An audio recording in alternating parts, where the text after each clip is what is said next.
पिराबलम पिराबलम। मैं जब भी किराए का पैसा वसूलने आता हूँ, तुम लोग अपना रोना शुरू कर देते हो धर्म से। अरे फूलपुर से रसूलपुर तक, इलाहाबाद से फिरोजाबाद तक, करसना से करधना तक ऐसा मकान नहीं मिलेगा मियाँ, चाहे ढूंढ लो सारी दुनिया। आज से मैं एक नया कानून लागू करने जा रही हूँ। रात को लाइट नहीं जलेगी, दिन में पंखा नहीं चलेगा, हर कमरे वाले को सिर्फ 1 हंडा पानी मिलेगा, दूसरे का पैसा एक्स्ट्रा।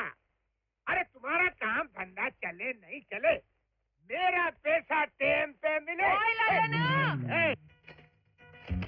ओए पिट्टे मुंह, जब देखो लटकता ही रहता है। इसका किराएदार कहाँ है? मैंने भी उसको पहले दिन घुसते देखा था, उसके बाद तो उसको निकलते हुए नहीं देखा। तो फिर आज तू उसे देख ही डाल ललन, क्योंकि आज मुझे उसका बाकी पूरा चाहिए। अगर तू उसका भाड़ा नहीं लाया तो अपने खाने का कबाड़ा ही समझ। अरे वो बहुत चालू है, उसके चक्कर में तो मैं भूखा रह जाऊंगा। कल ही मैं उसको छुप के पकड़ ही लूंगा। रानी, आज तो तू खाना खिलाएगी ना? मैं तुझे खाना दूंगी और मैं तुझे लंगोट पिनाकर गोबर के ओपले थपवाऊंगी। हाँ, मैं उसको पकड़ूंगा, जरूर पकड़ूंगा। अशोक जी, अशोक जी, कहाँ हैं आप? हेलो। ये क्या, गौतम बुद्ध का पोस्ट? मकान मालिक को दे रहा हूँ मैं भाड़े का डोज। वो तो चला गया, अब आप नीचे उतर आइए। मैं रोज रोज आपको तकलीफ देता हूँ, आई एम सॉरी। कोई बात नहीं, खैर ये लो। अरे नहीं नहीं, अरे ले लो, गाजर का हलवा है। मैं खामखा आपको तकलीफ देता रहता हूँ। आज भी आपका मकान मालिक कान कटे बकरे की तरह चिल्ला रहा था। आप उसे किराया दे क्यों नहीं देते? अरे वो कन कटे बकरे की तरह चिल्लाए या सर कटे बंदर की तरह उछले, मेरे पास पैसे नहीं है, मैं किराया कहाँ से दूंगा? ये वकालत की पढ़ाई स्कॉलरशिप के दम पे चलती है, इससे महीने भर का खाना और बस का किराया मुश्किल से पूरा होता है, तो फिर भाड़ा कहाँ से दूं? It's impossible. ये मकान आपका है या उनका? उसका ही सही, लेकिन आज तो चल गया ना, कल की कल देख लेंगे। क्यों हीरो, गांव से कब आया? वो मकान मालिक आया था किराए के लिए, काफी हंगामा खड़ा करके चला गया। अरे दिल्ली की फ्लाइट से उतरकर उसके मुंह पे किराया मारकर बस सीधा वहीं से यहाँ चला रहा हूँ। हाँ, मुझे भी यही लगा। क्यों, ये क्या चक्कर है?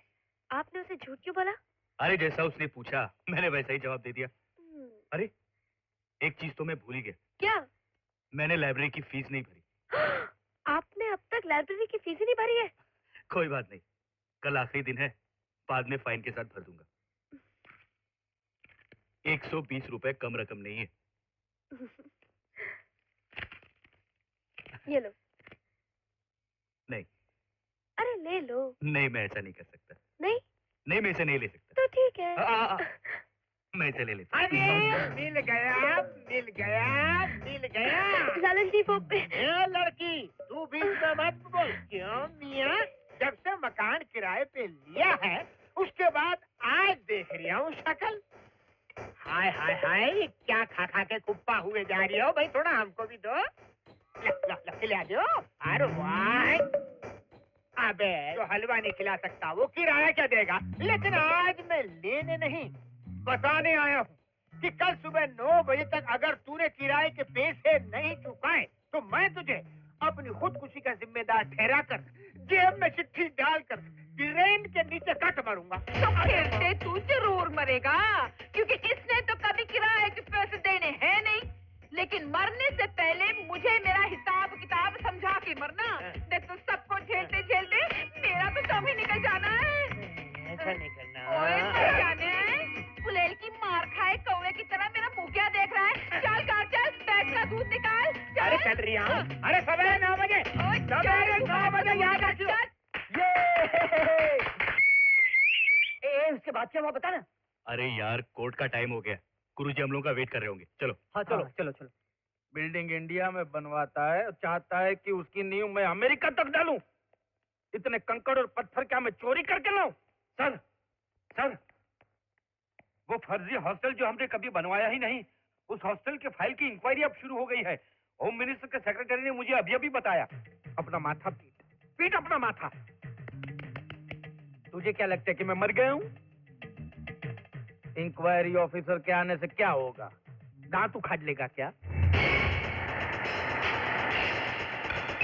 सर, यही वो जगह है जिस हॉस्टल का सर्वे नंबर आपकी फाइल में है। सर्वे नंबर को छोड़ो, ये बताओ कि हॉस्टल का। सर, आपसे पहले जितने भी ऑफिसर आए हैं उन्होंने हॉस्टल ना होते हुए अपनी रिपोर्ट में लिखा है कि इस खाली जगह पर हॉस्टल है। ना होने पर भी लिखा गया है कि हॉस्टल है। Stop the jeep.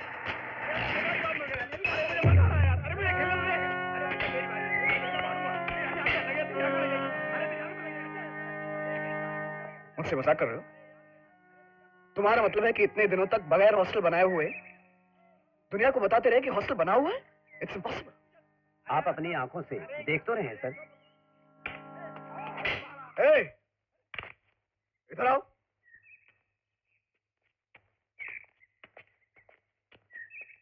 क्या है साहब? सरोजनी हॉस्टल कहाँ है? आपको दिखता नहीं? वो रहा सामने। ये चौकीदार, ये वार्डन, ये स्टोर कीपर और मैं इंचार्ज। Shut up. जो हॉस्टल मुझे नहीं दिखाई दे रहा है वो तुझे कैसे दिख रहा है? जिस तरह ईश्वर की पवित्र ज्योति सबको दिखाई नहीं देती, सिर्फ उसके भक्ति देख पाते हैं, उसी तरह जो लोग विद्यासागर जी को अपना ईश्वर मान लेते हैं, उन्हीं को ये हॉस्टल नजर आता है। इस 7 मंजिल की बिल्डिंग को बनाने में हमने अपना सारा खून पसीना एक कर डाला साहब। पूरा मार्बल लगेला साहब, और चिकनाई इतनी है कि आदमी संभल के नहीं चले तो गिर जाए। हाँ। तुम्हें क्या मैं पागल नजर आता हूँ? बताओ सच क्या है? सच नंबर 1, यहाँ पर सरोजनी हॉस्टल है। सच नंबर 2, इसकी छत के नीचे 1000 बच्चे रहते हैं। सच नंबर 3, जिन पर हर महीना 3 लाख रुपया खर्च होता है। जल्दी लिख लो वरना भूल जाओगे। छोड़ो, ज्यादा शाना मत बनो साहब। सोचता कि तू एक। रुको रुको प्लीज, छोड़ दीजिए सर प्लीज।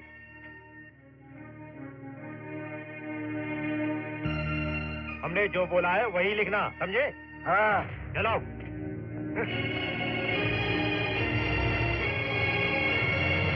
मैं इसके बारे में विद्यासागर से खुद पूछूंगा। जब हॉस्टल की जगह अपनी आंखों से देखकर आ गए हो तो मुझसे क्या पूछते हो? हैं? जो तुमने देखा है वो सच है। हॉस्टल अपनी जगह पर है, लिख दो, और हमको क्या करना है वो बता दो। आपको वहाँ हॉस्टल बनाना पड़ेगा विद्यासागर, नहीं तो सरकार को वो जमीन वापस करनी होगी, साथ ही वो 2 करोड़ रुपए भी जो तुमने बिल्डिंग बनाने के लिए सरकार को धोखा देकर लिए। आपको अपने सारे गुनाह कबूल करने पड़ेंगे। थैंक्स। जंगली कबूतर की तरह गुटर गुं मत करो। पहले ये बताओ कि तुम हमारी परमिशन के बगैर वहां गए ही क्यों? वो मेरी ड्यूटी है। झूठ, बड़ा ड्यूटी वाला। वो जगह देखने से पहले तुम्हें मुझे देखना चाहिए था। ये तुम्हारी असली ड्यूटी है। लुच्चे लफंगों की इज्जत करना सिंसियर ऑफिसर्स का काम नहीं है। अबे साले चुप। ठहरो ठहरो ठहरो। अबे ओ सिंसियर, ना ही मैंने वहां हॉस्टल बनाया है और ना ही मैं बनाऊंगा। लॉ को रखा दाईं जेब में, पॉलिटिक्स को रखा बाईं जेब में, और हॉस्टल को बंद कर दिया फाइल में। बस जिए जा रहा हूँ इसी चक्कर में। तुम्हारे जैसे सिंसियर ऑफिसरों का शेयर भी मैंने रखा है, देता हूँ, लेके जाओ। तुझ जैसे आदमी को छोड़ दिया तो पूरे देश को ही फाइल में दबा देगा। 24 घंटे के अंदर मैं तुझे बताऊंगा कि मैं कैसा अफसर हूं। अबे पॉलिटिक्स जी, ये हमें कितनी मोहलत दे के गया? 24 घंटा। इसका आधा कितना होता है? 12 घंटा। मैं तो उसको उतनी ही मोहलत देता हूँ प्रभु। सर, अपनी सर्विस में मैंने बड़े से बड़े धोखेबाज देखे हैं सर, लेकिन इस तरह हवा में किला बनाकर झूठे दावे करने वाला एक नहीं देखा है। हमें इसके खिलाफ जल्द से जल्द एक्शन लेना चाहिए सर। सर, ये रही कॉर्पोरेशन की रिपोर्ट जिसमें वहां कोई भी बिल्डिंग न होने का सबूत है। ये देखिए, जनगणना के दफ्तर में साफ साफ लिखा है कि उस हॉस्टल में रहने वाले बच्चों का इस शहर में कहीं नामो निशान भी नहीं। उस फर्जी बिल्डिंग में बिजली के कनेक्शन ना होने का इलेक्ट्रिसिटी बोर्ड का स्टेटमेंट। सर, ये सारे सबूत जाहिर करते हैं कि वहां कोई हॉस्टल बना ही नहीं। ये लो, ये क्या है सर? तुमने विद्यासागर से रिश्वत मांगी। बड़े अफसरों को इस साजिश का पता चल गया, इसलिए ये रहा तुम्हें नौकरी से निकाले जाने का ऑर्डर। ये तो सरासर नाइंसाफी है सर। आई एम सॉरी, ये साबित करना तुम्हारा काम है। आई सी। मुझे अपनी नौकरी के जाने का कोई दुख नहीं है सर। तकलीफ तो इस बात की है कि दिन दहाड़े अंधेरगर्दी हो रही है। अब आप ही बताइए, मैं आपके लिए क्या कर सकता हूँ? मैंने बहुत से वकीलों से बात की है सर। सभी कहते हैं कि विद्यासागर दोषी है, कानून की नजर में वो गुनहगार है, मगर कोई भी उसके खिलाफ केस लड़ने के लिए तैयार नहीं है। अगर यही रवैया है तो फिर इन कोर्ट कचहरियों की जरूरत क्या है? लॉ एंड ऑर्डर का ढोंग किस लिए? 4 गुंडे पालकर वो विद्यासागर पूरे मुल्क पर हुकूमत कर सकता है। मैं आपकी ईमानदारी, आपकी काबिलियत के भरोसे आपके पास आया हूं। जो मैं लास्ट होप सर। कानून को काबिलियत और ईमानदारी की नहीं, सबूत की जरूरत है। अगर वो सबूत तुम्हारे पास है तो मुझे किसी की परवाह नहीं। इस केस से ताल्लुक रखने वाले ठोस गवाह और सबूत मेरे पास हैं sir. Then we are filing the case.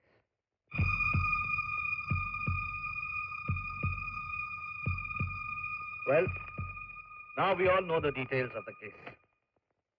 Ravi, अगर तुम होते तो इस केस को कैसे डील करते? सर, इस केस के बारे में हम सब एक ही फैसले पर पहुंचे हैं। हाँ, कौन सा फैसला? सर, हमसे पूछने से अच्छा आप अशोक से ही पूछ लीजिए। हाँ, मैं भी यही चाहती हूँ। उससे क्या पूछो?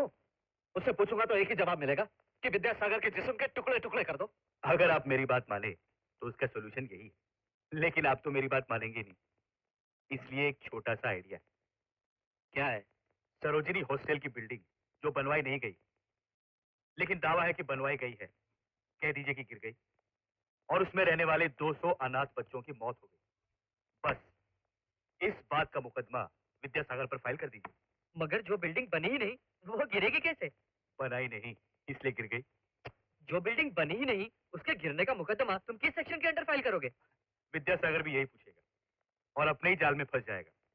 अगर वो ये कहता है कि बिल्डिंग गिरी ही नहीं तो उसे ये मानना पड़ेगा कि वो बिल्डिंग बनी नहीं थी। लेकिन वो तो कहता है कि उसने बिल्डिंग बनाई है। तो उसे मानना पड़ेगा कि वो बिल्डिंग गिर गई। और अगर मान लेता है तो गिरने से जो नुकसान हुआ है उसका हर्जाना उसे भरना पड़ेगा। अगर वो कहे कि बिल्डिंग नहीं गिरी है तो उसे ये मानना पड़ेगा कि उसने हॉस्टल बनाया नहीं। अगर मान लेता है उसने बिल्डिंग बनाई है तो उसे ये मानना पड़ेगा कि वो बिल्डिंग गिर गई।